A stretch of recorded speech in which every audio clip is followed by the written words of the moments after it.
지난 시간에 우리는 기도가 죽은 기도가 있고 살아있는 기도가 있더라.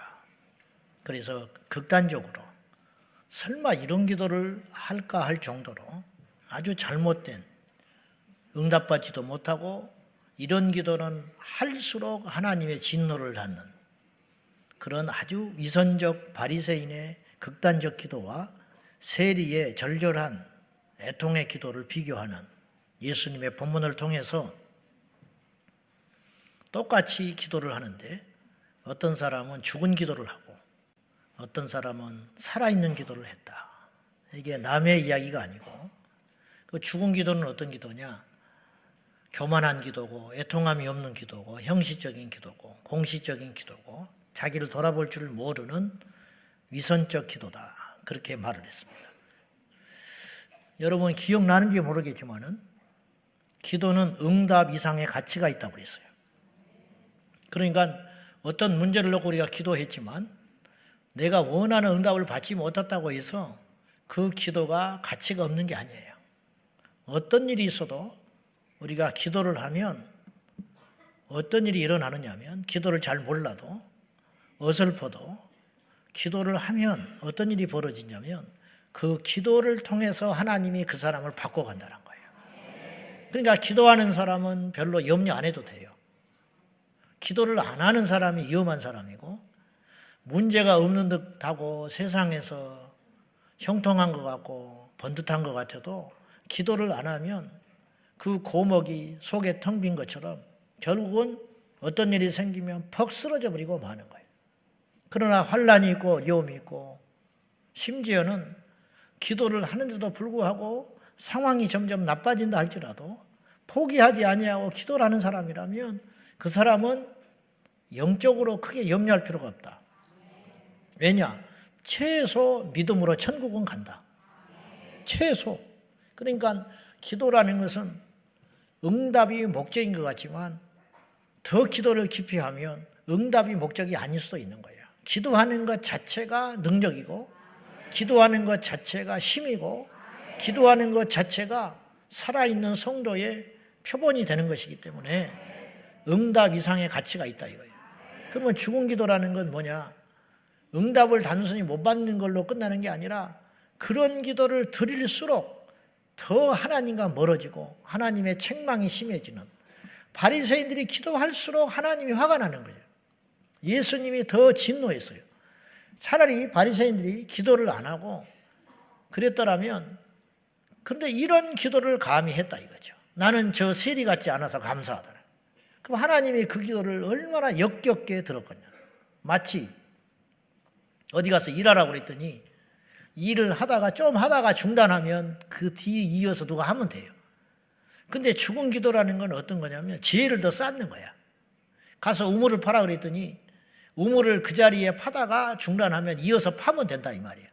근데 물도 안 나는 곳에다가 엉뚱한 데다가 우물을 파놓으면 그걸 메꿔야 되는 그런 귀찮은 일이 또 생기잖아요. 도움이 전혀 안 되는 거죠. 도움이 되지 않을 뿐만 아니라 다른 사람의 영혼을 실족시키고 더 망하게 하는 그런 위선적이고 잘못된 죽은 기도, 자기만 죽는 게 아니라 다른 사람까지도 죽여버리는 그런 잘못된 기도가 행해지고 있는, 예수님 때도 그랬다면 지금은 얼마나 더 많이 그렇겠냐. 그래서 우리가 하나님 앞에 똑같이 예배당에 나와 기도하고 똑같이 철야를 하고 새벽 기도를 하고 또 기도 모임에 참석을 하는데 이 양 시간을 들이고 마음을 들이고 정성을 들여서 기도를 하는데 죽은 기도를 하면 되겠냐? 살아있는 기도를 하자. 사실은 양질의 살아있는 기도를 많이 드릴 때 그 기도가 가치가 있고 능력이 있는 것이지, 엘리야가 갈멜산에서 기도할 때 그 기도가 결코 길지 않았어요. 5분도 채 안 걸렸어. 주여, 주께서는 내가 하나님의 종인 것과 이스라엘 백성 가운데 살아계신 하나님인 것을 나타내 보여주십시오. 얼마나 간단한 기도입니까? 근데 이 짤막한 기도가 굉장히 강력한 거예요. 그 이유가 뭐냐면 살아있는 기도를 했기 때문에. 살아있는 제대로 된 기도. 물론 그 영적인 내공이라고 하는 것은 엘리야가 기도도 안 하다가 그때 잠깐 했다고 보지는 않아요. 기도가 쌓여 있고 하나님과의 관계가 건강했기 때문에 원하라고 통하는 사람이었으니까 그 짤막한 몇 마디의 기도를 통해서 하나님께서 불을 확 갈매산에 내려줬겠죠. 이게 살아있는 기도의 증거라는 거죠. 우리도 이양지사 그런 기도를 드려야 된다. 기도도 살아있는 기도가 있고 죽은 기도가 있고 신앙도 죽은 신앙이 있고, 그래서 죽은 신앙은 잠자는 신앙, 정체된 신앙, 천국 못 가는 신앙. 똑같이 교회를 다니는데 누구는 천국을 가고 누구는 지옥을 간다. 어이없는 일이죠. 똑같이 주님의 일을 했는데 어떤 사람은 하늘에 가서 칭찬을 받고 어떤 사람은 도리어 책망을 받는다. 이런 일들이 일어날 수 있다는 거예요. 얼마든지. 우리 신앙은 살아있는가? 우리 교회는 살아있는가? 여론의 믿음은 살아있는가? 네. 똑같은 설교를 하는데 어떤 설교는 사람을 죽여. 이단 설교, 잘못된 설교, 오염된 설교, 하나님과 멀어지게 만드는 설교. 그러나 생명 있는 살아있는 설교는 세례 요한처럼 회개를 시키고 각성을 시키고 지옥 갈 사람을 건져서 천국 가게 하는 그런 설교가 살아있는 설교겠지요. 그런 것처럼 우리의 기도도 죽은 기도가 있고 살아있는 기도가 있다. 그 지난 시간에 이제 살아있는 기도를 미처 다 하지 못하고 마쳤으니 오늘 이어서 하겠습니다. 네 번째, 그래서 이제 살아있는 기도란 어떤 기도냐? 살아있는 능력 있는 기도란 믿음의 기도다. 그리고 애통하는 간절한 기도다. 그리고 영역을 갖춘 기도인데 오늘은 네 번째, 살아있는 기도란 포기하지 않는 기도예요. 포기하지 않는 기도가 살아있는 기도예요. 포기하지 않는다는 건 무슨 뜻인지 알아요? 믿는다는 뜻이에요. 믿기 때문에 포기할 수 없는 거예요. 자식을 포기하지 않는 부모는 결국은 자식을 바꿔요. 근데 손 놔버리잖아요. 그러면 그 자식은 영영 길이 안 열려요. 속 쏘이고 힘들고 인간 같지 않아도 그 부모가 그 자식을 향하여 기도를 포기하지 않고 사랑을 포기하지 않고 투자해 주는 걸 포기하지 않으면 그래도 사람 구실은 하게 된다고. 왜냐? 믿기 때문에 포기하지 않는 거예요. 몇 주 전에 우리 복음의 전함에서 간증했을 때 그 박이 형제가 왔잖아요. 그 박이 형제 어머니가 하나님 앞에 주님께 쓰임받는 자가 되기 위해서 그렇게 기도를 많이 했다는 거예요. 근데 그러니까 원래 믿는 자였어요. 근데 어느 날 술 먹고 떨어져가지고 정신 차려보니까 목이 부러져 버렸더라고요. 그래가지고 요 아래가 전혀 마비돼가지고 움직이지를 못하더라는 거예요. 근데 제가 그 형제를 보고 그 어머니를 그날 봤는데 이 형제가 이처럼 하나님께 붙들려서 이렇게 쓰임받고 있는 것은 그 어머니의 기도 때문이구나. 그러니까 그런 일이 생기기 전에도 그 어머니는 그 아들을 위해서 계속 기도했어요. 그리고 그런 일이 닥치고서도 포기하지 않았어요. 그 아들을 향한 포기하지 않음. 그 기도가 끊어지지 않으니까 하나님께 낭망하지 않고, 그게 말이 그렇지 남의 일이니까 그렇게 쉽게 말을 하는 것이지 그게 보통 일입니까? 그러나 내색하지 않고, 우리 이지선 교수 같은 분도 그 어머니가 그 오빠가 그 아버지가 포기하지 않고 그 수술하는 그 시간을 거치면서 보통 사람 같으면 포기했죠. 믿음이라는 게 이렇게 강력한 거예요. 여러분, 믿음이라는 이렇게 복이 있는 거야. 이보다 큰 힘이 어디가 있을까? 포기하지 않는 힘. 그래서 그런 목이 부러지는 사고 앞에서도 하나님께서 치료해 주실 뿐만 아니라 써주시기를 그렇게 기도하더니 결국은 쓰고 있잖아요. 하나님이 쓰고 있잖아. 건강한 사람, 정상적인 모든 걸 갖춘 사람이 말을 하면 그런 은혜가 되겠습니까? 그러나 휠체어를 타고 와가지고 내가 이런 과정 속에서도 낭망하지 아니하고 그리스도 예수를 증거하니까, 그가 일어나는 것도 기적이지만 그런 상황에서도 하나님을 증거한다는 것이 몰라서 그렇지 나 같은 사람은 할 수 없는 일들을 그를 통해서 얼마나 좌절과 실패와 고통 중에 자살 직전에 있는 사람을 많이 살렸겠냐고. 이제 천국 가보면 알지. 하나님이 능력이 없어서 그분을 못 고쳐주는 게 아니고 그런 모습대로 쓰려는 하나님의 뜻이 있다. 포기하지 않는 하나님. 그 포기하지 않는 우리의 기도가 결국은 믿음의 기도요, 살아있는 기도라고 하는 것이에요. 누가복음 18장에 그 여인의 비유를 보면 그 억울한 일을 당하여 불의한 재판관에 가서 끝까지 포기하지 않고 자기의 어려운 억울한 이야기를 하소연할 때 이 여인이 힘이 있어서 들어주는 것도 아니고 그 말이 일리가 있어서 들어준 게 아니에요. 재판관은, 이 불의한 재판관은 뭐 때문에 이 여자의 소원을 들어주기 시작했냐면 귀찮으니까. 안 들어주면 될 때까지 올 것 같아. 이거 일을 할 수가 없어. 그러니까 얼른 들어줘 버리고 말자. 그래 뭐냐 도대체. 그래서 들어줬다는 거예요.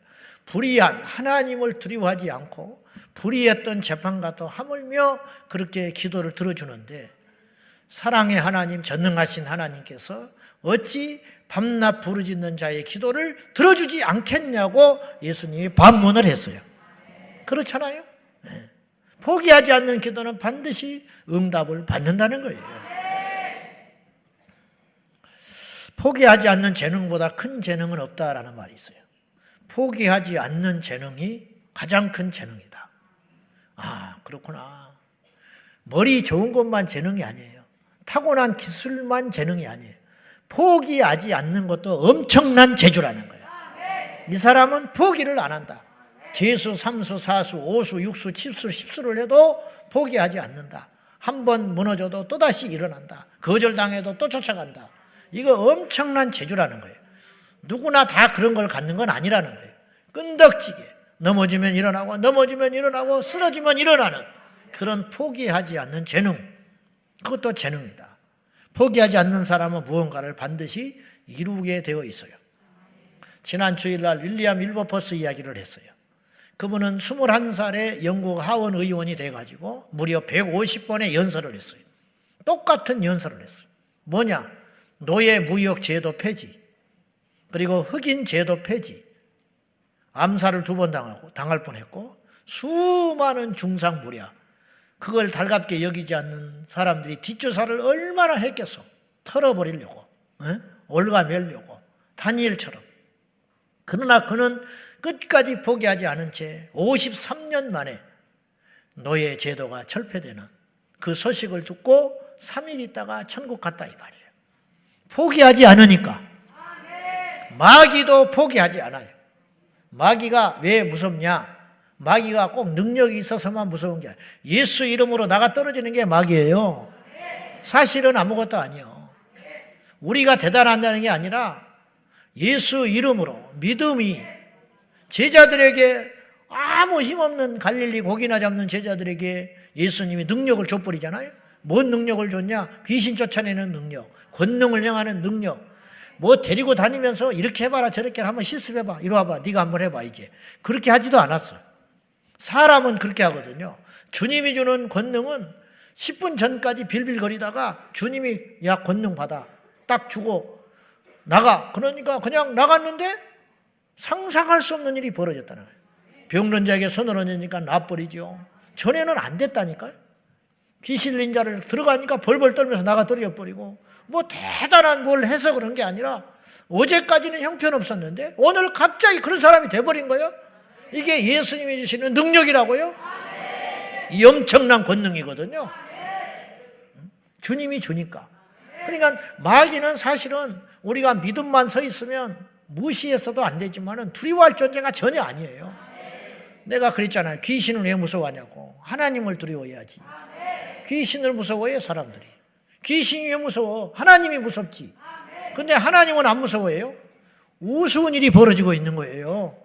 한번 잘 따져봐. 귀신이 무서워요? 하나님 무서워요? 망하는 게 무서워요? 하나님 무서워요? 이 땅에서 사람들이 손가락질하는 게 무서워요? 지옥 가는 게 무서워요? 말할 필요도 없잖아요. 근데 속고 있는 거야 지금. 사람들이 속고 있다고. 아무튼지 우리가 대단한 영적인 뭐 특별한 40일 금식을 한다든지 뭐 그러지 않아도 믿음만 있으면 우리를 뭐 이렇게 부풀려서 과시하지 않은 게 아니라 정말 온전한 믿음만 있다면 예수의 이름으로. 제가 고등학교 1학년 때 귀신을 쫓았어요. 내가 쫓았어요? 주님이 쫓았지. 믿음이 있으니까 예수의 이름으로 나가라. 나가더라고. 손을 얹고 막 방어들하니까 막 뜨거 뜨거 하면서 손을 뿌리치려고 그래. 뭐가 뜨거워 이게? 아무것도 아니지. 주님이 함께 하시면. 근데 마귀를 무시할 수 없는 특징이 있는데 그건 뭐냐? 마귀는 절대로 포기를 안 한다는 거예요. 그냥 마지막까지 포기하지 않는 자가 이기는 사람이에요. 기도를 드릴 때도 평생을 기도했지만 그러나 한 번 더 기도하는 거. 지금까지 기도했지만 한 번 더 기도하는 거. 이것이 살아있는 기도다 이런 뜻이에요. 누가복음 4장 12절과 13절을 봐요. 다 같이 시작.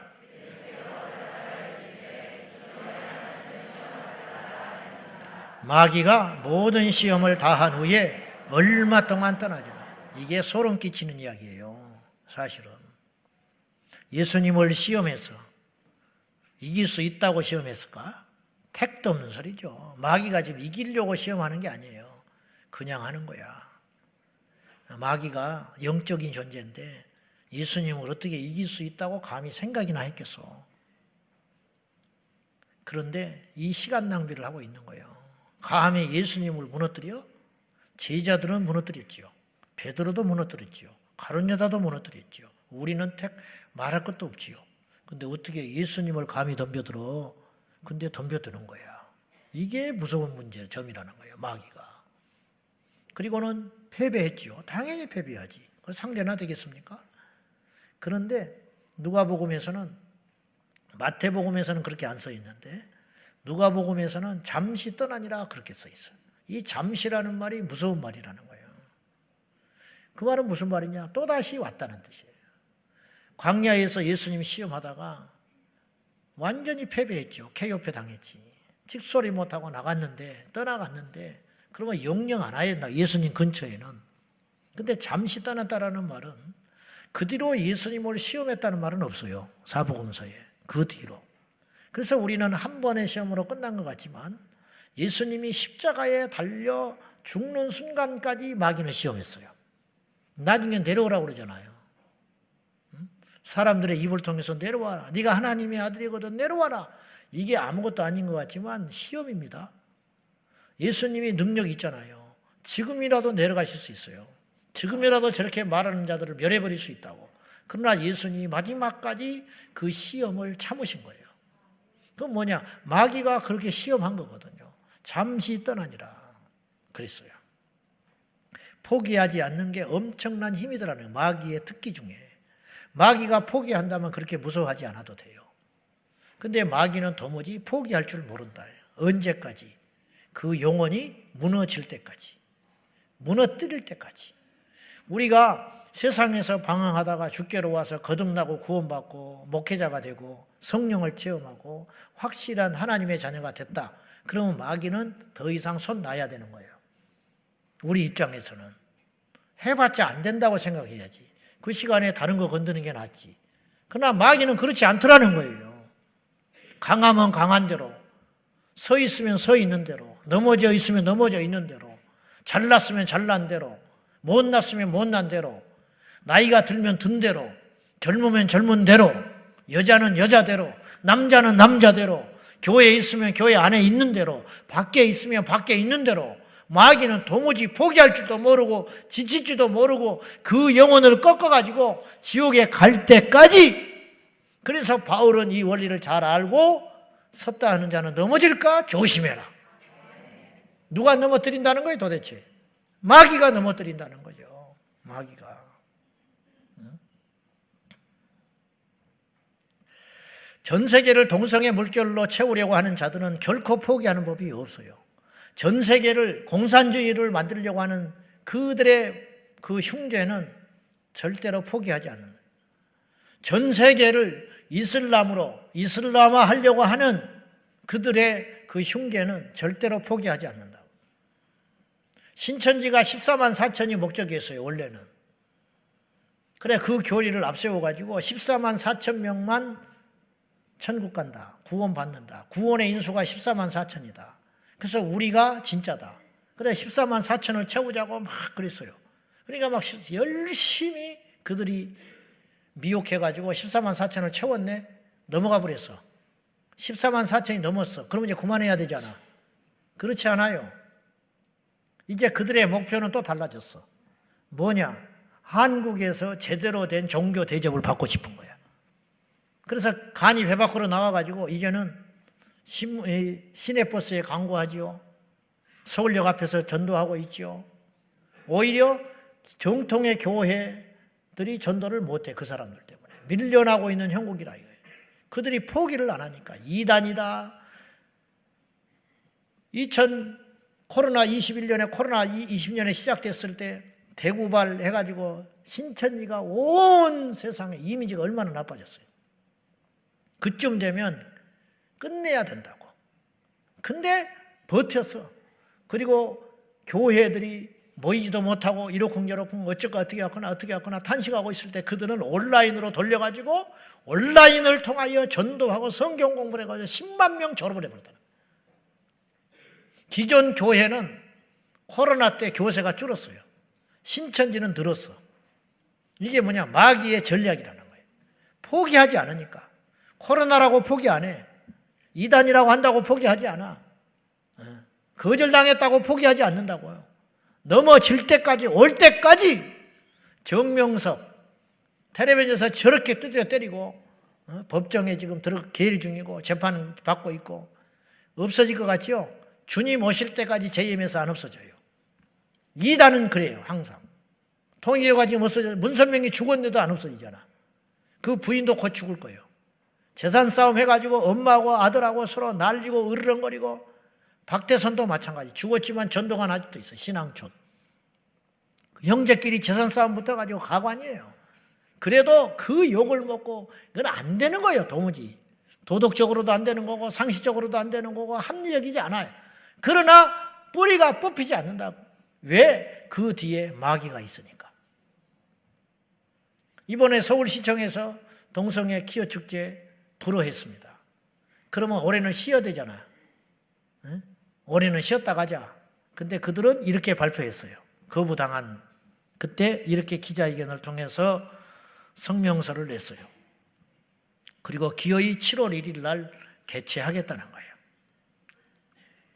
그들이 5월 12일 날 거절되자마자 대학생 성소수자들이 신촌에서 불어 규탄 행진을 하면서 다음과 같이 성명서를 발표했어요. 그럼에도 불구하고 우리는 다시 한번 이곳에 나왔다. 뭐 대단한 거라고. 광장을 막아도 국가가 우리의 존재 자체를 외면을 하여도 우리는 여전히 가는 길마다 광장을 만들고 무지갯빛으로 물들이며 나아간다. 우리는 우리의 존재는 숨겨지지 않고 지워지지도 않으며 언제나 굳건히 살아 숨쉴 것이기 때문이다. 이렇게 외치면서 기어이 올해에도 서울 대로 한복판에서 5만 명이 모여서 행진을 하겠다고 지금 규합을 하고 있어요. 포기 안 해요.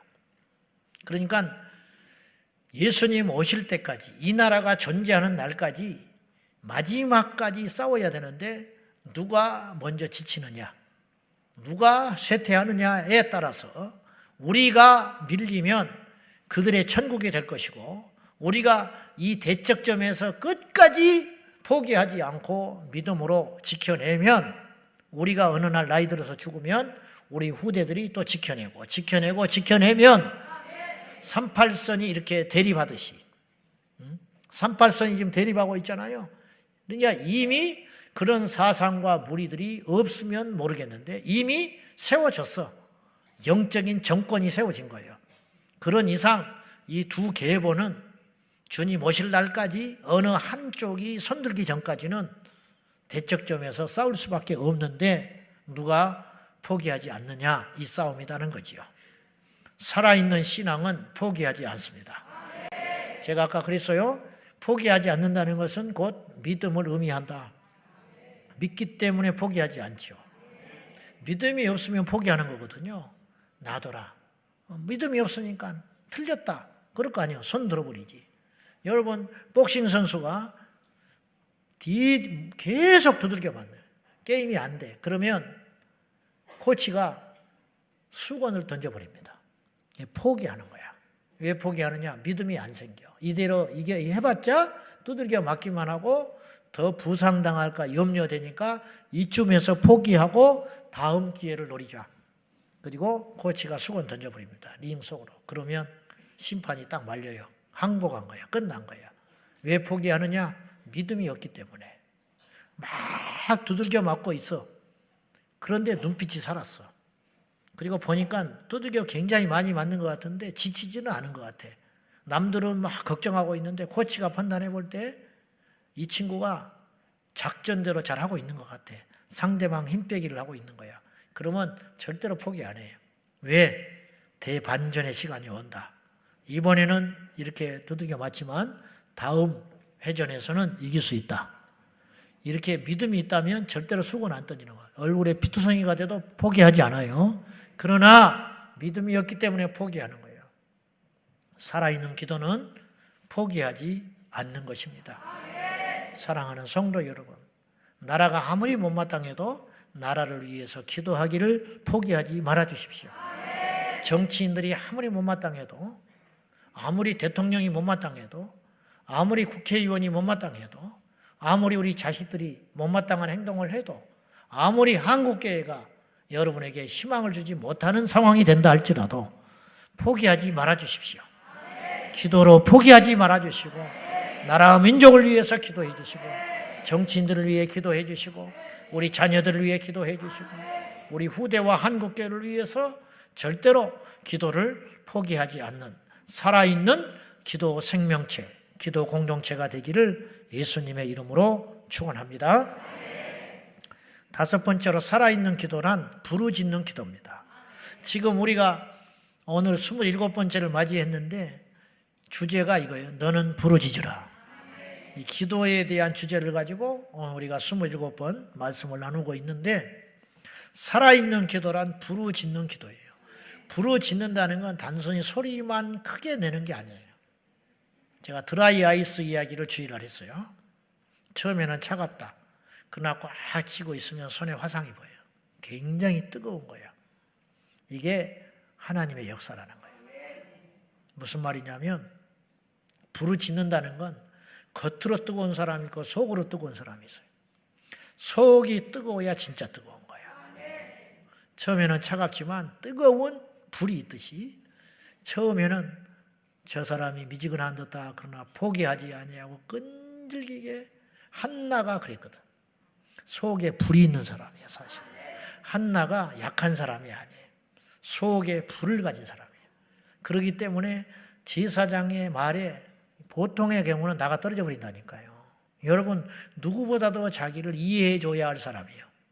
제사장은 그를 위해 기도해 줘야 된다고요. 그 애통하고 한 맺힌 여인을 위로해 주고 격려해 주고 같이 울어줘야 된다고. 그런데 얼마나 아둔하고 분별을 못하는지 애통하고 기도하고 있는 여인에게 와가지고 그냥 말이나 말지 왜 대낮부터 술을 먹고 와서 주정을 부리냐고. 이게 할 소리요? 제사장이? 이 말이 되는 소리냐고. 보통 쌀 여러분 같으면 견디겠어? 여러분 같으면 견디겠냐고. 여러분이 여기서 와서 막 낮에 와서 방언 기도를 하고 있었어. 근데 내가 지나가다가 시끄러워 죽겠다. 여기 전세 냈냐? 그럼 교회 나오겠어? 여러분 같으면? 응? 그 다음에 나를 쳐다볼 수 있겠냐고. 여러분이 제 설교를 들을 수 있겠어요? 들을 수 있겠냐? 물어보는 거야. 대답 좀 해봐. 반어법이 아니고 들을 수 있겠어? 한 사람 2명 있네. 그러나 한나는 물러서지 않았다. 왜냐? 그 속에 약해 보이지만 불이 있는 사람이었다. 부르짖는 사람이었어요. 그는 끊임없이 하나님께 부르짖고 자기 애통함을 아뢰면서 포기하지 않는 믿음의 사람이었다. 이게 부르짖는 거예요. 이것이 부르짖는 것이다.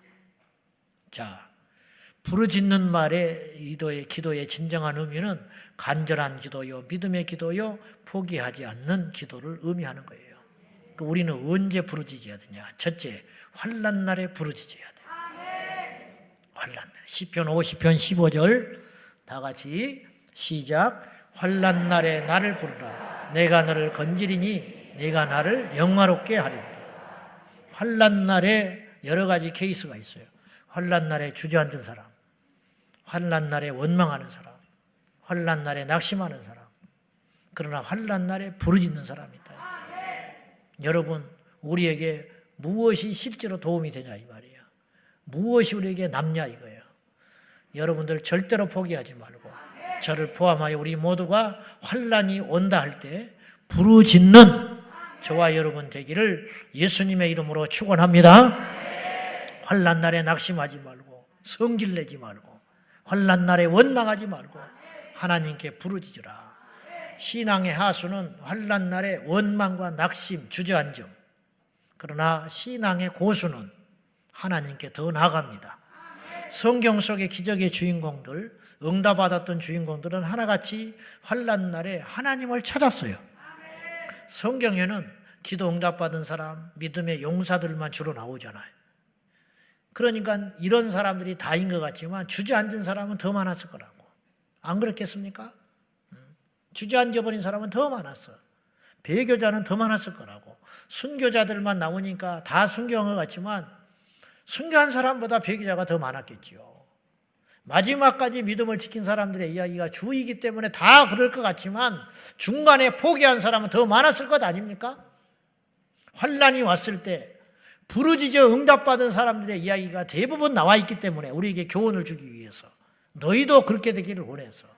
그러나 환난이 오고 어려움이 올 때 주저앉아버리고 낙심된 사람은 훨씬 더 많았을 것이다 이 말이에요. 훨씬 더 많았을 것이다. 우리도 마찬가지. 다니엘은 환난의 날에도 포기하지 아니하고 하루에 3번씩 하나님께 전해하던 대로 더 기도했다. 남의 말이니까 쉬워. 얼마든지 타협할 수 있어요. 나이도 고령이지요. 30일만 참으면 되지요. 그동안 숱하게 기도해 왔지요. 또 원망도 할 수 있어요. 하나님, 내가 뭘 잘못했어? 이건 아니잖아요. 내가 부정을 저질렀습니까? 내가 죄를 졌습니까? 하나님께 기도한 죄밖에 없는데 이 숨통은 터주셔야지요. 이걸 못하게 하면 어떻게 합니까? 그럴 수 있잖아. 그러나 다니엘은 그렇게 마음먹지 않았다는 거예요. 그런 상황에서라도 포기하지 아니하고 전에 하던 대로 예상하게 하나님께 부르짖어 기도했다는 거예요. 결코 쉬운 일이 아니에요. 다니엘서 6장 26절과 27절을 보겠습니다. 다 같이 시작.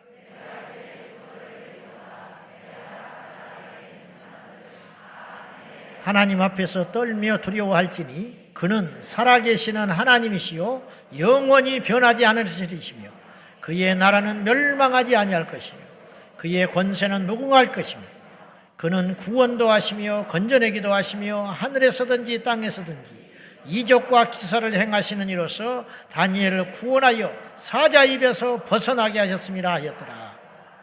환난 날에 나를 부르라. 내가 너를 건지리니 네가 나를 영화롭게 하리라 그랬지요.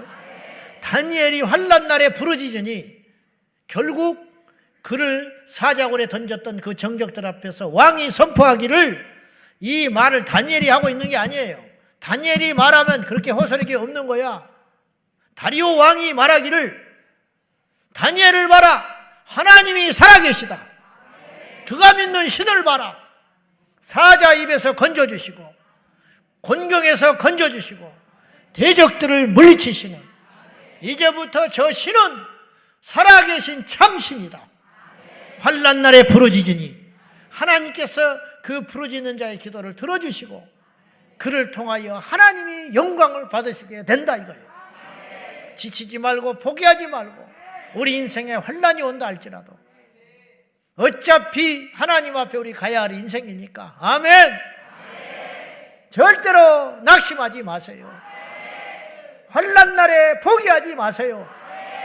어떤 일이 있어도 세상 사람도 환난 당해요. 우리만 환난 당하는 거 아니야. 세상 일도 어려워요. 예수 믿는 것만 어려운 게 아니야. 그런데 똑같은 고생을 하는데 예수님 안에서 고생하면 복된 것이지요. 그래 안 그래요? 세상살이 자체가 힘들다니까. 우리가 세상에 있어봤잖아.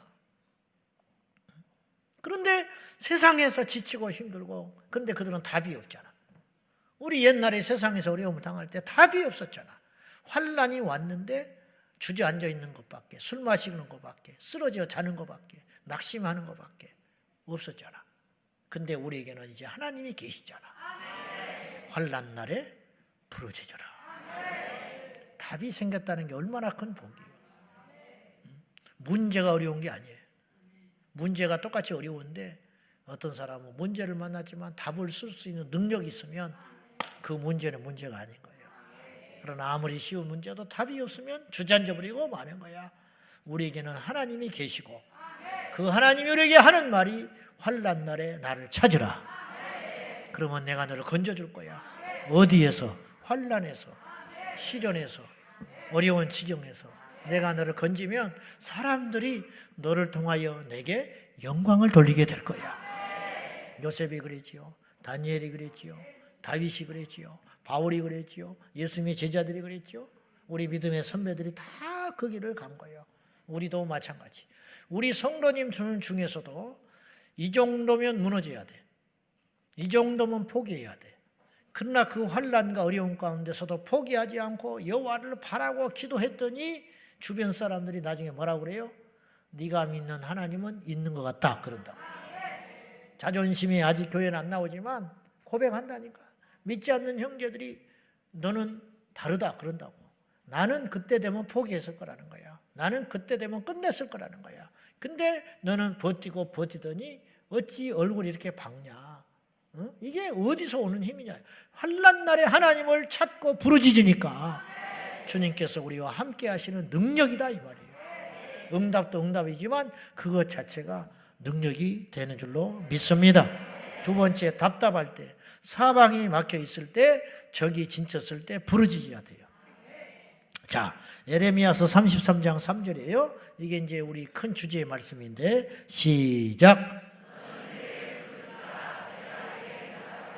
내가 알지 못하는 크고 은밀한 일을 내게 보이리라. 부르짖으면 하나님이 답이 되어 주신다. 내가 응답하겠다. 그리고 네가 알지도 못하고 생각지도 못한 방법으로 너를 내가 인도할 거야. 천마산 기도원이라고 있어요. 마석에 가면 그 산 위에 지금은 이제 기도원 시대가 자꾸 저물어가서 안타까운데 마가다락방이나 이런 데밖에 안 남았어요. 모이질 않아요. 근데 어쨌든 그런 상황이어서 다시 한번 대부흥의 날이 와야 됩니다. 기도원마다 산마다 기도하는 그런 역사가 일어나야 되는데 예. 우리 청년들이 언제 산기도 간다고 그랬는데 오늘인가? 다음 주인가? 간다고 그랬는데 자꾸 가서 졸더라도 가서 그냥 눈 뜨고 두리번 하더라도 가라 이 말이에요. 평생에 한 번은 산기도는 하고 천국 가봐야지. 권사가 돼가지고 철야 기도를 한 번도 안 나고 하나님 앞에 가면 무슨 할 말이 있겠어. 내가 정지하자는 게 아니라 그래 안 그래.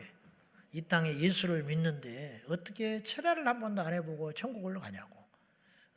어떻게 도방전도를 한 번도 안 하고 천국을 가냐고. 어떻게 생각해요? 이게 정상이요? 이게 제대로 된 상황이요 지금? 이건 아니잖아. 이거는. 근데 그런 사람이 수두룩해. 그런 사람이.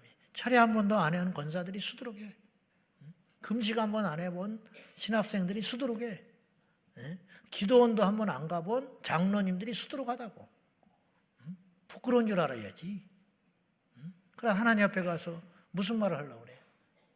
무슨 말을 하려고 그러냐고. 우리 그렇게 살지 말자고. 우리 그렇게 믿으면 안 된다니까요.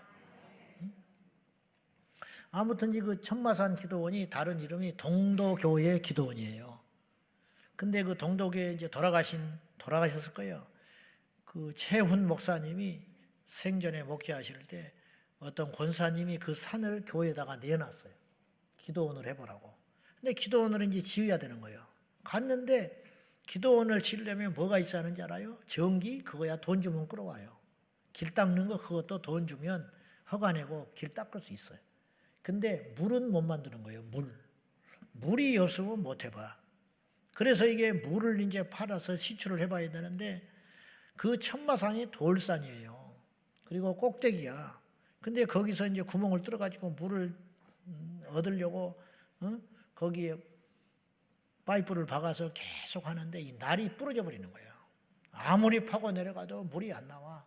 그래가지고 이 목사님이 답답하니까 응답은 받았어. 하나님 분명히 이곳에 기도원처를 준 건 맞는 것인데 기도를 하면 그 확신은 드는데 포기는 못해. 근데 업자들이 와가지고 해를 넣으려고 가버리는 거야. 며칠 일하고. 그냥 연장이 다 나가 떨어져 버리니까.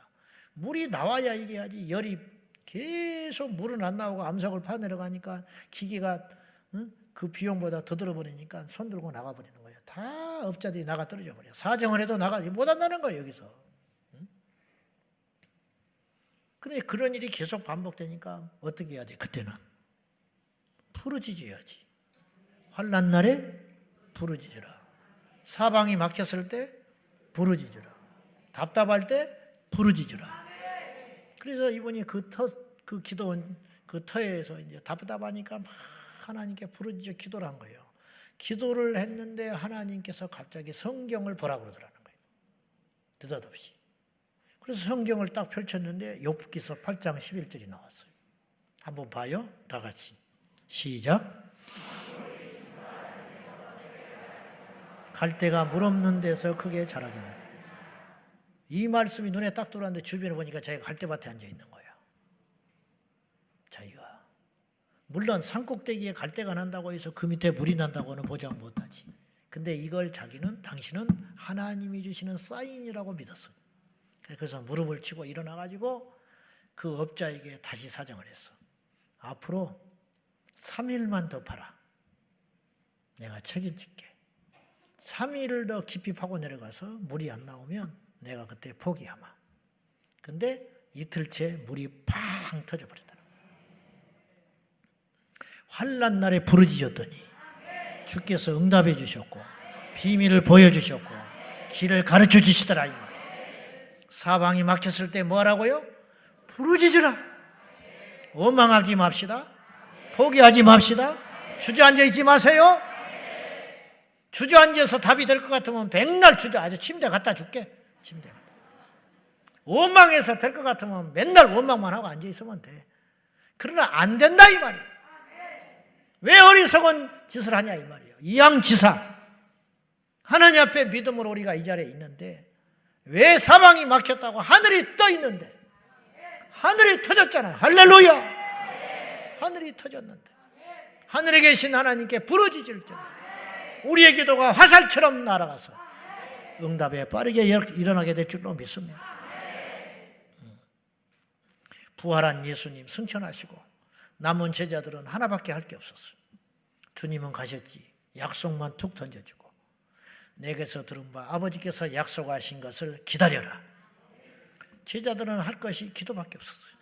흩어지지 말라니까 흩어지지 않고 부활을 목격한 제자들은 그러나 힘이 없었어요. 성령 받기 전이기 때문에 분명히 믿음은 있지만 불이 없어. 그러니까 힘이 없지요.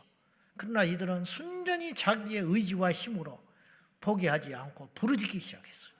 그때 부르짖는 기도와 성령 받고 부르짖는 기도는 나는 다를 것이라고 생각해. 그때는 자기 힘으로 부르짖는 거야. 이건 엄청나게 힘든 시간이었을 거라고. 그러나 포기하지 않고 제자들이 흩어지지 않고 약속의 말씀을 부여잡고 사방이 막혔으니까 결국은 할 것도 없어요. 고향으로 돌아가자니 어떤 일이 닥칠지 몰라. 밖에 싸돌아다니도 자기 선생 예수님이 십자가에 죽으셨고 승천해서 올라가 버리셨으니 누구도 지켜줄 자도 없고 유대 사이에도 이단으로 찍혀서 가지도 못하고 로마 사람들에게는 반역자로 찍혀서 반란자로 찍혀가지고 어떻게 살아갈 수도 없어. 답은 아무것도 없어요. 결국 그들에게는 남아있는 건 이거 하나밖에 없어요. 하늘을 보고 부르짖는 것밖에 없었어요. 그런데 상상할 수 없는 능력이 임한 거예요. 하늘을 보고 부르짖었을 적에 우리 주님이 답이 되어주시고 역사가 일어나고 최고의 것을 주셨는데 성령이 오신 것이에요. 다 게임이 끝나버린 거예요. 성령이 오셔서 그들과 함께 영원히 떠나지 아니하시고 오늘 우리 가운데 함께하고 계십니다. 불 받으면 되는 거예요. 능력 받으면 되는 거예요. 믿음이 생기면 되는 거잖아요.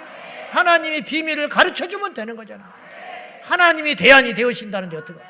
하나님이 답이 되어주신다는데 어떡해.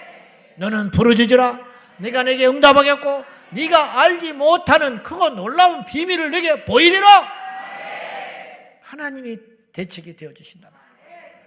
부르짖어 포기하지 말고 우리 하나님께 마지막까지 내 목소리가 안 나오는 그 순간까지 부르짖는 저와 여러분 되기를 예수님의 이름으로 축원합니다. 삼각산에 갔을 때 내가 들은 간증을 이야기했잖아요. 눈은 하늘에서 쉴 새 없이 떠자는데 거기에 옛날이니까 부각터널도 없고 실패한 사람들, 움막 치고 사는데 목회에 실패한 목사님들, 부도난 집사들, 오갈 데 없는 사람들 서너 명이 모여가지고 계속 산에 가서 기도만 하는 거야. 어느 날 눈이 억수같이 오는데 산으로 기도하자고 그랬더니 열이 펄펄 끓는 나이 많은 목사님 목회 실패해가지고 그 자리에 같이 있었는데 내가 그분 옛날에 내가 봤어요. 그 삼각산에 갔을 때 키가 조그맣고 이제 연세 드셨었는데 그때 이제 실패해서 젊은 날에 목회 실패해가지고 오갈 데 없어지니까 흩어져 버리고 거기 와서 할 게 없으니까 와서 기도밖에 할 게 없는 거예요. 근데 그분이 제일 어른이었는데 그 중에 그날 고열이 와가지고 열이 펄펄 끓고 누워서 있으니까 그 중에 니도되는 훗날에 목회하는 그 집사님이 계셨어요. 강경화가 낳는 차경철 목사님. 그분이 산에 가자고 그러니까 못 간다고 그랬어. 막 열이 이렇게 펄펄 끓으니까. 그러니까 이분이 가다 죽더라도 가자고 그랬어. 기어서 가다가 죽더라도 기도하다가 죽으면 당신 천국 간다. 그러니까 젊은 사람이 그렇게 말하니까 집사가 목사한테 그렇게 말하니까 이 사람이 자존심 상해. 열딱지가 확 나가지고 일어나 버렸어. 믿음으로 일어난 게 아니라 열딱지가 나가지고 일어나가지고 더러워서 가자. 그러면 내가 가서 뒤지더라도 간다. 그 산에 올라갔어. 산에 올라가면 열이 막 펄펄 끓고 그 눈을 맞으면서 산에 5길 올라간 거야. 올라가서 그 산꼭대기에 올라서 자기가 기도한 자리에 앉아가지고 무릎을 꿇고 막 기도하는 거야. 처음에는 열이 나서 기도했다네. 내가 이 모양이 돼가지고 이 젊은 집사한테 이런 소리나 듣고 얼마나 자존심 상하겠어. 기도하라고 목사님 기도하라고 뭐하고 올라가다가 죽으면 숨겨지 죽더라도 올라가자고 하니까 얼마나 자존심 상하겠어. 그 소리를 듣고 화가 나고 신세가 처량하고 답답하니까 막 하나님께 부르짖어 기도했다는 거예요. 열이 나서. 기도를 하다가 능력이 임하고 기도하다가 그날 특별한 은혜가 임하고 내려올 때는 뛰어내려왔더니 열이 다 없어져 버리고 영적인 것은 신비한 것입니다. 여러분. 오늘 안 오면 집에 있으면 힘이 날 것 같지요. 천만의 말씀 만만의 공떡입니다. 저도 금요일 날 하루 쉬면 주일 날 더 힘이 펄펄 쏟아야 정상이잖아. 그렇지 않아요. 금요일 철회하면 목이 안 좋지요. 토요일 날 또 뭐 하고 나면 주일까지 연장이 돼요. 그 토요일 주일 날 설교 3번 하고 나면 목이 영 안 좋다고. 이제 옛날 같지 않은 것 같아 나도. 이번에는 수요일까지 목이 안 풀리더라고. 소리를 그만 질러야 되는데. 그러면 쉬면 더 힘이 생기고 쉬면 더 그 다음에 더 도약하고 그래야 되는데 영적인 것은 그렇지 않아요. 쉬면 쉬게 되는 거야. 앞에 쉰 거하고 뒤하고 쉬하고 다른 거야. 쉬면 음식이 쉬어버린다 이 말이야. 쉬면 영영 주저앉는 거야. 여러분 다음 주에 한번 안아봐. 테스트 하느라고. 한번 안아보라고. 주소 불러볼 테니까. 안 왔다. 그 다음 주에 오면 한 주 쉬었으니까 에너지가 생겨야 돼. 천만에 더 힘든 거야. 천근만금 더 있는 거야. 영적인 원리를 잘 깨달아서 죽으나 사나 죽게 붙어있는 지혜로운 저와 여러분 되셔야 돼. 살람은 부르짖어 기도해라. 세상에 있으면 뭐하겠냐 이 말이야. 세상에 있으면 잘해야 죄 안 짓는 거야. 잘해야 죄 안 지어. 세상에서 까딱하면 죄 짓는 것이고 그러나 죽게 나오면 최고로 못돼도 천국은 간다니까. 예수님이 좋은 걸 어떻게 해? 주님이 함께하는 걸 어떡하냐고. 이 맛을 알았는데 어떡하냐고. 누가 지금 시켜서 왔어요? 추석 부르니까 왔어요? 웃기고 있네. 우리가 추석 부러서 올 수준이 아니지. 좋아서 온 것이지. 맛이 있으니까 왔지. 느꼈으니까 왔지. 2시간, 3시간 차 타고. 응?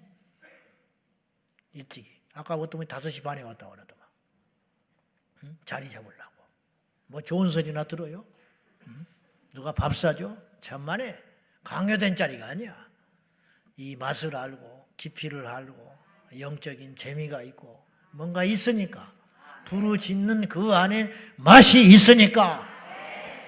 옛날에 우리 믿음의 선조들 여자들 교회 간다고 연회당 간다고 핍박받아가 머리 다 잘라버리고 믿지 않는 집에 시집 가가지고 시골에 농촌에 속아가지고 왔대. 속아.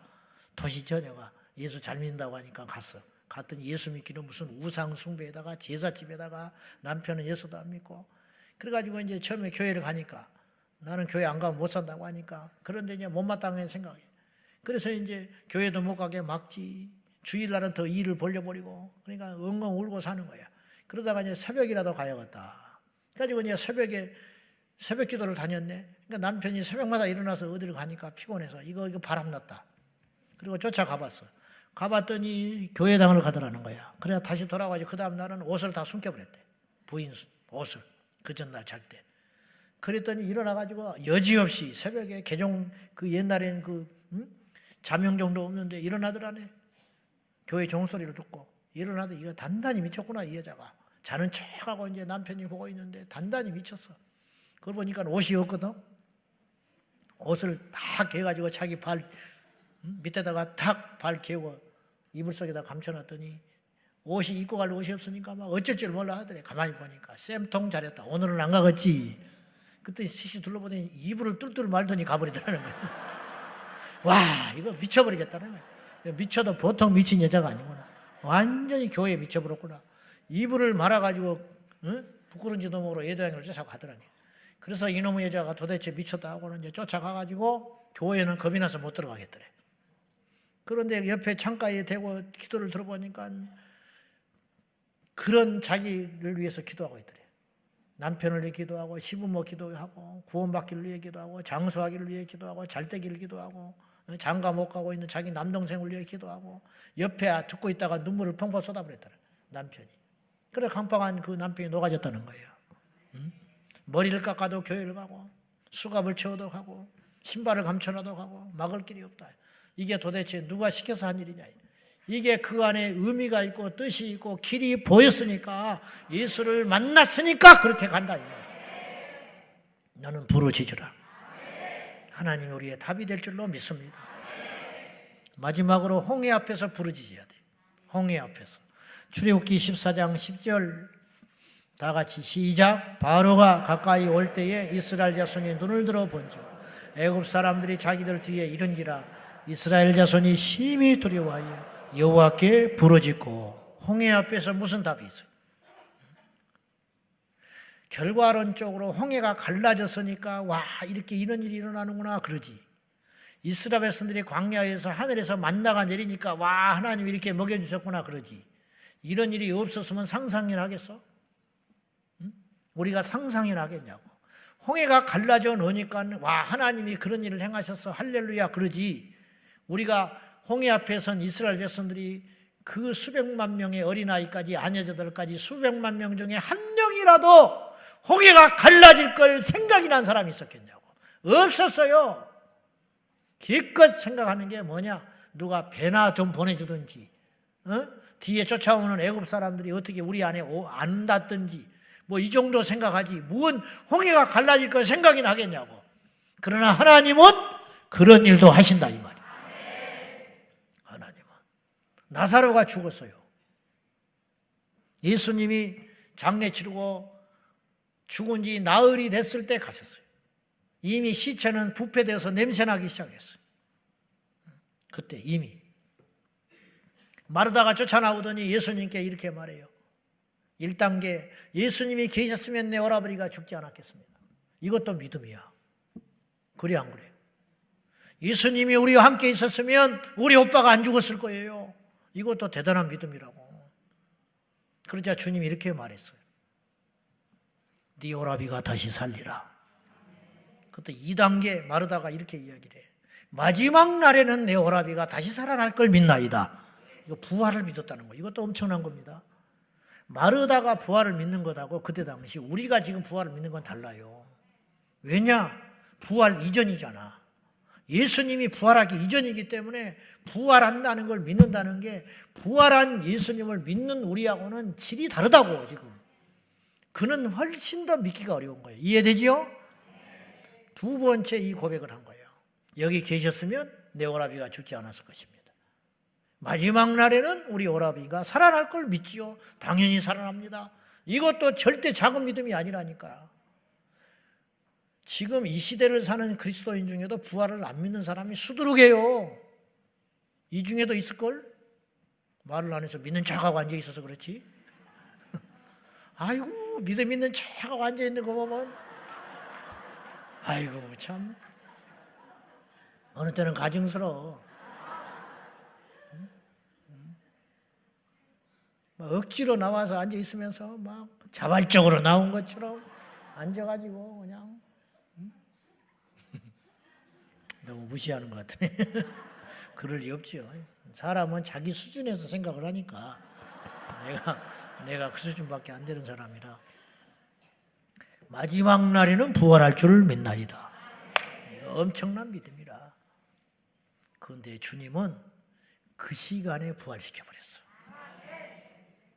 홍해가 가르라 주듯이. 이처럼 홍해 앞에서 기도하면 하나님이 상상할 수 없는 방법으로 한번 따라해봐요. 나에게도 그런 일이 일어난다니까. 내가 꿈꾸던 일이 일어나. 나에게도 그런 일이 일어난다. 야, 내 새끼도 저렇게 방언하고 철야에 와서 부르짖고 기도하면 얼마나 좋을까. 몇 년 전에 그렇게 꿈을 꾼 사람들이 있었어. 근데 와서 앉아있어. 그런 사람이 있다니까요. 내 남편도 성가대에서 얼마나 좋을까. 근데 같이 서 있어, 부부간에. 근데도 싸워. 집에 가서 싸워. 그게 인간이야. 감사할 줄 모르고 더 요구하거든. 응? 그렇잖아요. 나사로가 무덤에서 나올 걸 상상이나 했냐고. 마르다가 생각하는 믿음의 한계라는 것은 마지막 때 우리 오라버니가 다시 살아나지요. 그때면 우리가 다시 만날 날이 있어요.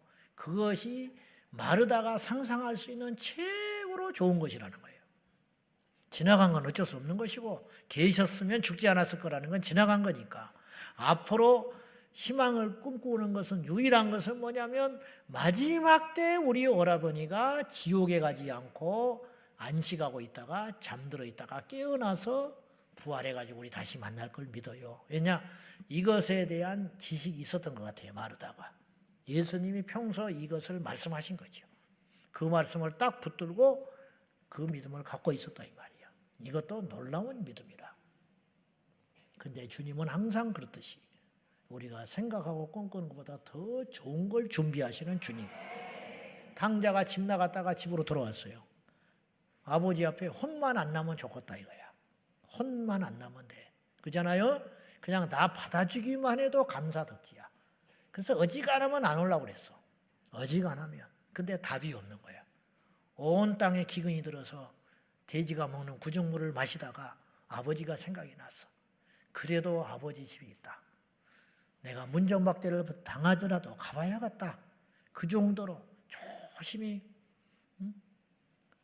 들어왔는데 아버지는 맨발로 벗고 나와서 옷을 입히고 금가락지를 갖다 끼워주면서 잃었던 내 아들이 들어왔다고 잔치를 열어주시는 아버지이다. 우리가 하나님께 홍해 앞에서 기도하면 부르짖어 기도하면 우리가 상상할 수 있는 것보다 더 귀한 것으로 인도하시는 하나님, 그 하나님이 우리 아버지가 되시다. 다니엘의 세 친구가 불 속에 들어갔습니다. 우리가 지나놓고 보니까 그런 거라니까요. 그 당시 만약에 우리가 그 현장에 있을 때 가장 최고의 믿음은 어떤 믿음이냐면 불이 꺼져버리는 거야. 그죠? 다니엘이 들어갔을 때 불이 꺼져버리는 거야. 근데 어떤 일이 벌어졌느냐? 불은 살아 있었지만 다니엘과 그 친구들은 타지 않았다. 이게 하나님이 하시는 일이라는 거야. 우리가 상상하는 일이 있어요. 지금 이 상황에서 최상은 이것이다 이거야. 이 정도 죽지만 않으면 돼. 길거리 가서 나앉지만 않으면 돼. 근데 하나님은 그렇지 않아. 1년 있다가 이게 좋아지면 돼. 그러나 주님은 내일 이루어 주시고 하나님은 다시 일으켜 세워 주시는 상상할 수 없는 하나님. 내가 기도하는 것보다 항상 더 크게 응답하시는 하나님. 그 찬송 있잖아요. 내가 기도하는 것보다 더욱 응답하실 하나님, 그 하나님, 내가 생각하는 것보다 더욱 이루시는 하나님, 우리 가운데 역사하시는 능력대로 우리가 지금 지나왔으니까 감사가 없는 거예요. 지나왔으니까.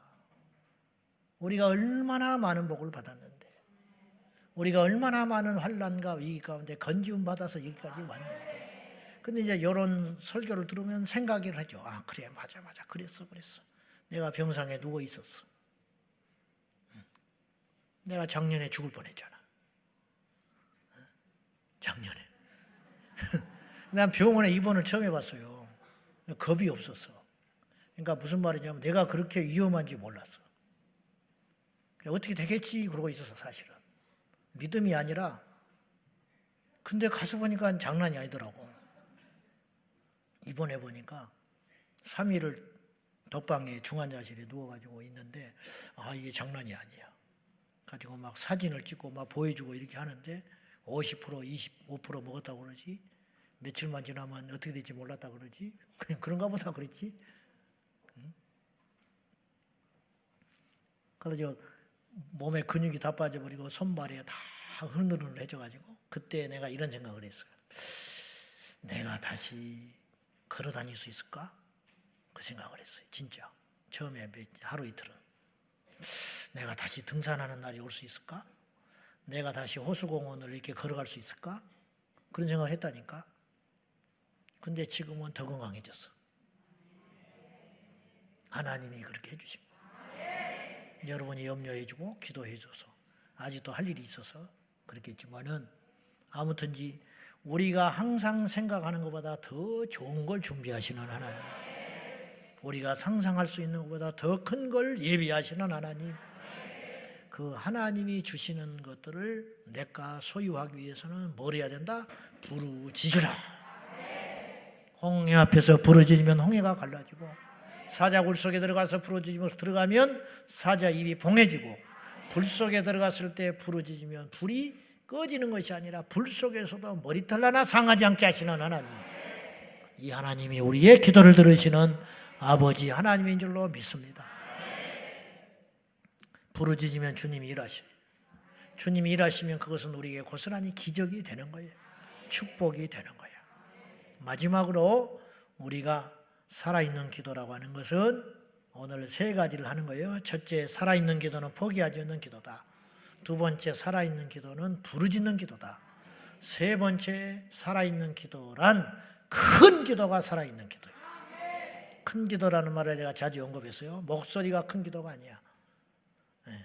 기도의 제목이 큰 거. 기도의 제목이. 소리가 큰 것이 아니라 세상을 바꾸는 큰 기도. 하나님의 나라와 의를 구하는 기도라. 똑같이 그물질을 하는데 어떤 사람은 피레미만 잡아. 그물질로 피레미를 잡아. 어떤 사람은 낚시로 그보다 좀 더 큰 잉어를 잡아. 어떤 사람은 작살로 고래를 잡는 사람이 있어. 똑같은 어부인데. 똑같이 고기 잡으러 간다고 그래. 근데 피레미 몇 마리 잡아오는 사람이 있고, 손 팔뚝만한 잉어를 잡아오는 사람이 있고, 감히 들 수도 없는 몇 톤짜리 고래를 잡아오는 사람이 있다. 근데 다 어부라고 그래, 밖에 나가면. 그죠? 직업이 뭡니까? 어부. 어부야. 집채만한 고래를 잡는 사람도 어부고, 팔뚝만한 잉어를 잡는 사람도 어부고, 날마다 가서 피레미 몇 마리 잡아오는 사람도 직업이 어부. 그러다가 어쩌다가 잘 잡으면 뱀장 한 마리 잡는 거. 그럼 막 좋다고 그래. 와, 뱀장을 잡았다고 온 동네 떠들어대. 웃기고 있네. 고래 잡는 사람도 그렇게 안 떠드는데. 기도가 마찬가지. 어떤 사람은 맨날 자기 문제만 기도하는 사람이 있어. 어떤 사람은 이웃의 구원을 위해 기도하는 사람이 있어. 제가 이렇게 비유를 들었는데, 쓰레기를 버리는 사람이 있어. 쓰레기를 밟고 지나가는 사람이 있어. 쓰레기를 줍는 사람이 있어. 큰 기도를 하는 사람은 누구냐? 쓰레기를 줍는 사람이라는 거예요. 내가 당장 죽겠는데 국회가 무슨 상관이 있어요 지금? 그런가요? 뭘 몰라서 그래요. 여러분, 대법관이 지금 2명 추천됐어. 대법관이. 대법원장이 임기가 얼마 남았어요. 김명수 씨가. 이 사람이 2명을 추천을 했어. 우리하고 아무 상관이 없는 일 같지요. 그 대법관이 어떤 자리인지 압니까? 그 사람들이 어느 정도의 힘을 갖고 있는지 아세요? 그 2명이 어떤 사람이 되느냐에 따라서 이 나라 운명이 어떻게 되는지 아세요? 대구에서 이슬람 멋지게 했더니 공사 중단 명령 내렸어요. 대구 북구청에서 허가 내줘 놓고 뜯으니까 못한다. 공사 중단 일단 내렸어. 시끄러우니까. 그랬더니 업주 측에서 그걸 발주한 무슬림 지으려고 하는 건축주가 가만히 있지 않죠. 그래서 그거를 부당하다. 왜 허가 내놓고 못 짓게 하냐. 바보가 아니면 나라도 그렇게 했지. 아니 허가 내줄 때는 언제고 공사를 중단시키냐. 그거 당연히 다시 재판 걸겠지. 그래서 이것이 올라갔어요. 1심에서 졌어. 공사 다시 해줘라. 허가 내준 걸 막을 수는 없다. 허가를 해줬어. 2심 대법원까지 올라갔어. 대법원에서 공사를 중지시킨 것은 부당한 일이다. 공사 재개해라. 끝. 대법원까지 가서 딱 우리가 져버렸어요. 그러니까 다시는 항소도 못해. 그런데 만약에 하나 대법관 중에 정신이 제대로 박힌 사람이 가만히 따져보는 거예요. 그래, 공사를 중단시킨 것은 부당한 일이지. 그렇게 보이지. 그렇잖아. 이유 없이 그 사람들이 반대한다고 공사를 중단시킨 것은 어이없는 일이지. 그러나 애초에 이 건물을 짓게 하는 것 자체가 문제가 있다.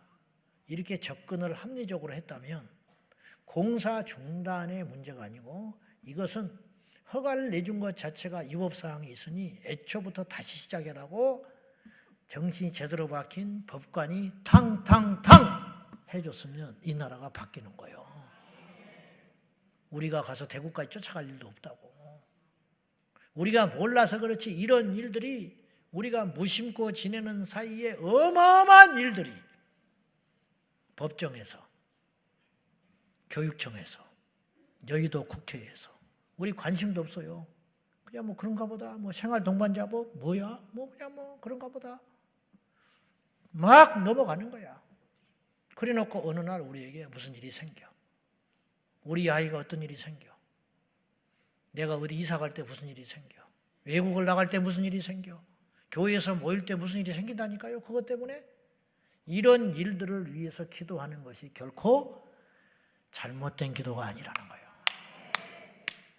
그동안 한국교회는 이런 기도를 등한시해 왔어요. 그냥 내 앞에 있는 문제만 연연하고 살았어요. 이제는 기도를 크게 확장시켜야 된다 이 말이에요.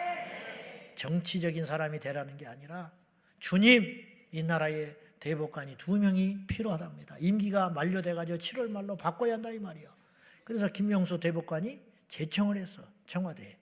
그러면 대통령실에서 그 재가를 떨어질 때 주여 제발 제대로 된 사람이 뽑혀지게 해주십시오. 앞으로 할 일이 어마어마하게 많아요. 앞으로 군형법도 올라가야지, 동성 결혼도 올라가야 되고, 이게 나중에 이제 법으로 대결하거든요.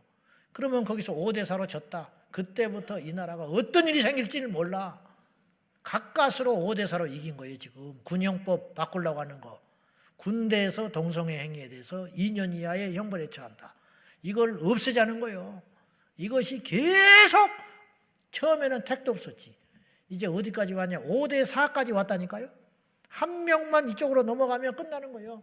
근데 굉장히 위험해요 지금. 왜냐? 그 사이에 바뀌었어요. 법관들이 바뀌어가지고 진보적인 사람이 들어갔어. 성소수자 인권에 앞장서는 사람이 들어가 있는 거야. 그러니까 다시 이게 올라가면 이제 무슨 일이 생길지 몰라. 이런 현실 앞에 우리는 어떻게 해야 되냐? 그 문제를 놓고 기도해야 된다는 거야. 아, 내 자식이 동성애 안 하면 되지? 내가 안 하면 되지? 그런 무책임한 때가 아니라는 거예요. 그걸 놓고 기도해야 된다는 거야. 그리 할 때 우리 아이들이 안전하다는 거야. 우리 손주들이 안전하다는 거예요. 결코 이 기도가 우리와 상관없는 기도가 아니라는 거예요. 지금 캐나다에 불이 나가지고 남한 면적의 40%가 타버렸어요. 이것이 미국 동부로 날아가가지고 이 연기가 워싱턴이 온도가 10도가 떨어져요. 태양을 가려가지고. 아무 상관없는 것 같죠? 천만에 우리하고 상관이 있는 일이라고 이런 것들이. 이런 일들을 결코 자시하지 말고 북한의 문제, 우리나라에 되어진 어떤 일들, 현상들, 이런 일들이 결코 우리하고 상관없는 일이 아니라 우리가 그런 일에 대하여 기도해야 할 의무가 있는 것이고, 오늘 우리가 모인 것은 그런 기도를 해라고 기도하라고 하는, 그 기도를 부르짖어 할 적에 하나님께서 하늘에서 그 기도를 들어주시고, 여러분 엘리야가 자기 믿음만 지키면 돼요. 바알과 아세라가 펼치든지 무슨 짓을 하든지 아무 상관이 없는 거예요. 윌리엄 윌버포스가 노예 무역을 하든 뭘든 뭐하러 그런 일을 하냐고. 자기도 노예 두고 살면 편해요. 그래 안 그래요?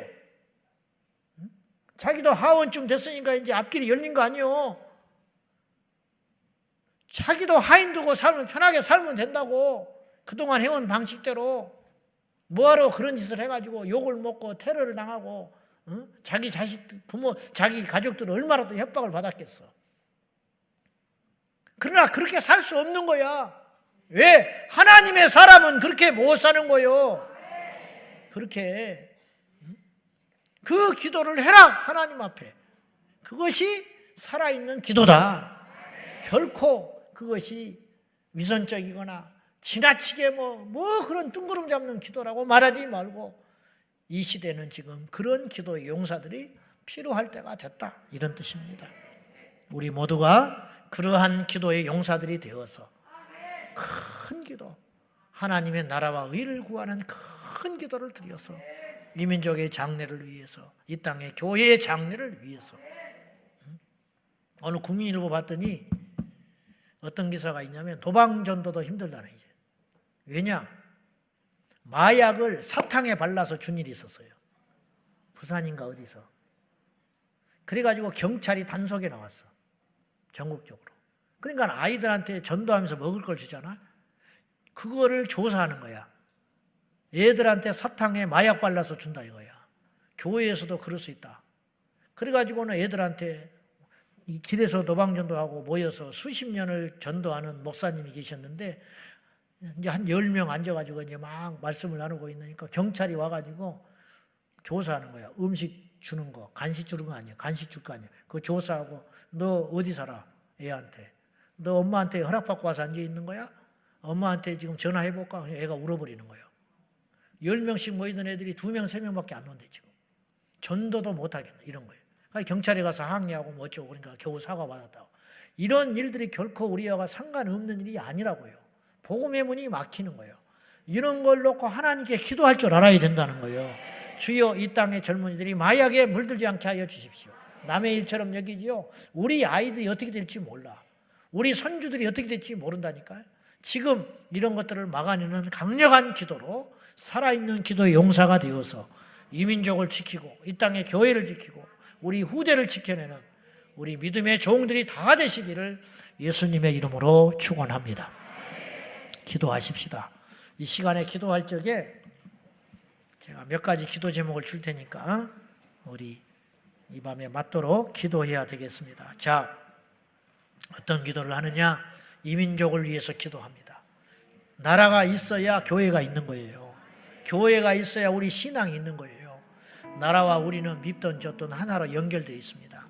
이 나라 이 민족을 위해서 기도해 주시고 위정자들을 위해서 기도해 주시고 6월 17일 날 있는 대구 키어 반대 축제를 위해서 많은 사람들이 모여서 이 거룩한 대열에 동참하게 해주시고 7월 1일 날 있는 서울시 의회 앞에 있는 동성애 축제를 위해서도 그 반대 집회를 위해서도 기도해야 합니다. 사실은 내일 모레 있는 우리 교회에서 행해지는 바자회보다 6월 17일 날 대구나 7월 1일 동성애 반대 집회가 훨씬 더 중요한 기도예요. 사실은 더 중요한 기도야. 우리만의 문제를 가지고 연연하지 말고 우리 하나님 앞에 나라와 민족과 이 땅을 위해서 우리 젊은이들을 위해서 거룩한 세대가 되게 하여 주십시오. 이 땅의 교회들이 믿음으로 일어나게 하여 주십시오. 대오 단결 하나 되어 하나님께 영광을 돌리고 이 땅의 재판이 바른 판결이 나오게 하시고 이 땅을 지키는 이정자들이 바른 정신을 가지고 법을 만들어내게 해달라고 오늘 성령의 감동 주시는 대로 우리 하나님 앞에 살아있는 큰 기도를 드리기를 원합니다. 다 같이 우리 주님 부르며 간절히 기도하겠습니다. 주여